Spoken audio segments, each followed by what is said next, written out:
So we have an awesome new update for all of you power users out there. So in this video, we're going to run through what's new, how to use it, and kind of how we recommend using it so you can get the most out of this new feature. Let's get into it.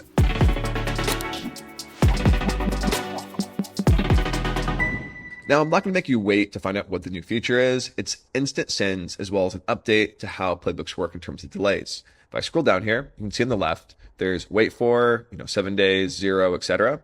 I can just give this a click 0, and click save here, and it'll go ahead and just save that update. So it's really easy to edit this. You no longer have to open up those steps to actually see the delay. I think it's just a huge update in terms of the user experience. And the next big feature is instant sends. Now you can just scroll over a step in a playbook, give this a click, and it will send instantly, ignoring capacity, limits, or even your schedule.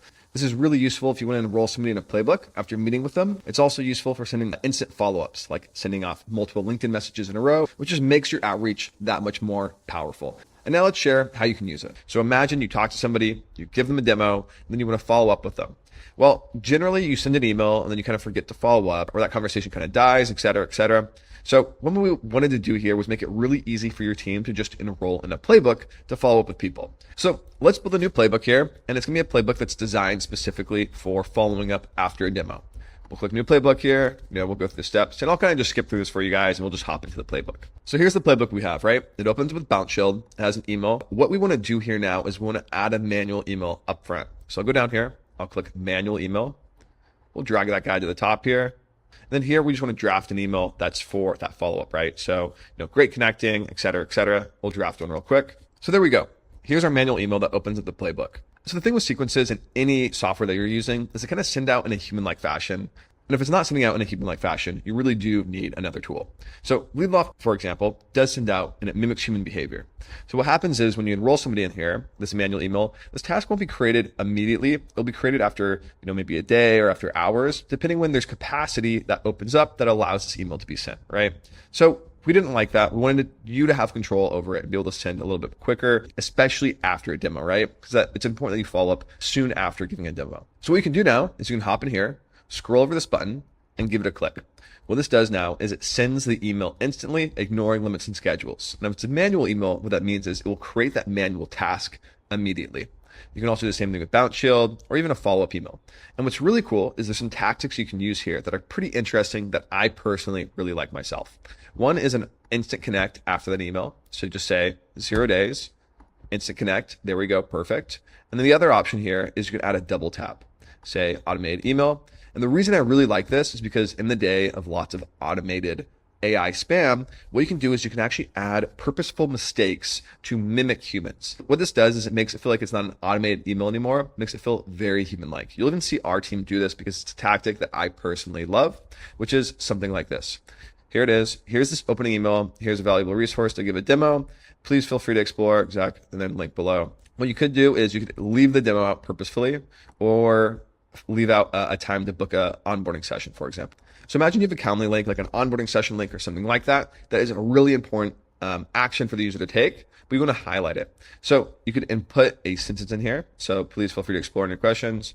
Ready to get started? You can say, feel free to book an onboarding session with me here.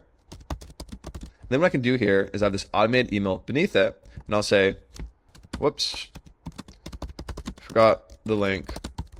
Do so here.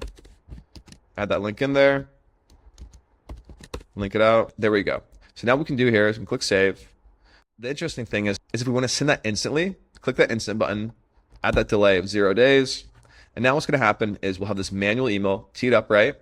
You click it, you enroll something in this playbook. This manual task is created instantly in that lead. So your team can click enroll in playbook. It appears, they can start editing it, managing it. If they want to customize that initial email and that demo follow-up, they can do so here. Send that out, and as soon as they send that out, automatically we're going to follow up with this here. Whoops, forgot to link the onboarding session. If you'd still like to book an onboarding session, you can do so here. It has that link below. Really nice human-like mistake added to make it feel much more human, much more personalized. And again, I'm a huge believer that AI personalization doesn't work super well nowadays. It's more about providing value and making things feel more human. And if you can make things feel more human with a purposeful mistake that kind of highlights an action you want them to take, it's super valuable and it's really cool. And this tactic is called a double tap in cold email, but it works really well when following up. So that's just an example of how you can use this. And on top of all that, the third thing here is we're going to send a connection request. So you get that manual email, that double tap of that mistake, which increases the likelihood they're going to book that onboarding session. Then lastly, you're also connecting with them on LinkedIn, just making sure that you're hitting them from kind of all angles, which is just a really cool tactic when it comes to following up and trying to close deals. So the features, again, just to recap for all of you guys, it's now easier to adjust the delay times within Playbooks. You just give it a click, change the number there. Easy as that. We also just released instant sends, and I did cover in this video how to use those. If you guys have any questions or have any ideas on how to use that, let me know. I love to hear how you all are taking advantage of that feature. This is how we're using it immediately internally, but I'd love to see how you guys are using it as well. So hopefully you guys found that helpful. I'll see you guys in the next video.